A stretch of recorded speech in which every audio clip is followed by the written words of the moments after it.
સુરત શહેરને ફરી શર્મસાર કરતી ઘટના સામે આવી છે। 8 વર્ષની દીકરી સાથે દુષ્કર્મનો પ્રયાસ કરવામાં આવ્યો હતો। નરાધામે ચોકલેટની લાલચ આપી બાળકીને અવરું જગ્યાએ લઈ ગયો હતો અને ત્યાં તેની સાથે ગંદુ કામ કરી રહ્યો હતો। સુરત શહેરને ફરી શર્મસાર કરતી ઘટના સામે આવી છે। 8 વર્ષની દીકરી સાથે દુષ્કર્મનો પ્રયાસ નરાધામે ચોકલેટની લાલચ આપી કર્યો હતો।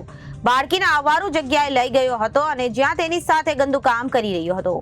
પાડોશી મહિલાની નજર પડતા મહિલાએ બૂમાબૂમ કરી, જ્યાં નરાધામની ચુંગલમાંથી બાળકી ભાગી છૂટતા બાળકી પીંખાતી બચી ગઈ। મહિલાની સતર્કતાથી બાળકી બચી ગઈ। માતા પિતાએ વેસુ પોલીસ મથકે ફરિયાદ નોંધાવી।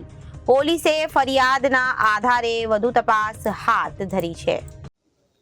सूरत शहर में वेसु पुलिस स्टेशन की हद में जो एसएमसी आवास है, सूडा आवास, वहाँ पे एक 8 साल की बच्ची अपने परिवार के साथ रह रही है। तो वहीं पे ही रहने वाले एक व्यक्ति सैलाब झाकरी यादव, ये 30 साल से सूरत शहर में रह रहा है और 10 साल से ये भी एसएमसी आवास वेसु में रह रहा है और मूल रूप से गोरखपुर यूपी का रहने वाला है। पत्थर की घिसाई का यहाँ पे काम करता है और इसने बच्ची नीचे खड़ी थी दोपहर में 1 बजे के आसपास, तो चॉकलेट देने के बहाने से सीढ़ियों में ले जाके उसके साथ गलत तरीके की हरकत कर रहा था। तो एक पड़ोस की रहने वाली एक लेडी ने देखा और उसने आवाज़ लगाई बच्ची का नाम लेके ज़ोर से, तो बच्ची उससे छूट के और नीचे आ गई और बाद में ये लोग पुलिस स्टेशन में आए। अभी आरोपी को पुलिस स्टेशन में लाया गया है, उससे पूछताछ चल रही है और एफआईआर ड्राफ्ट की गई है उसके खिलाफ में।